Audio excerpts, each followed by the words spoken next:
కార్యకర్తలతో జగనన్న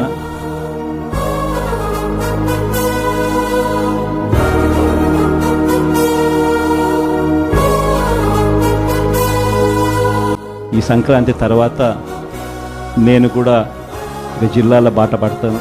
ఇనిషియలీ ప్రతి బుధవారము గురువారము జనవరి నెలాఖరు నుంచి మొదలు పెడతాను అనుకుంటున్నాను. ప్రతి వారం బుధవారం గురువారం నేను కూడా జిల్లాల్లోనే పడుకుంటా. ప్రతి పార్లమెంటు ఒక యూనిట్ కింద తీసుకొని నేనే అక్కడికి వచ్చి నేనే బస చేస్తాను.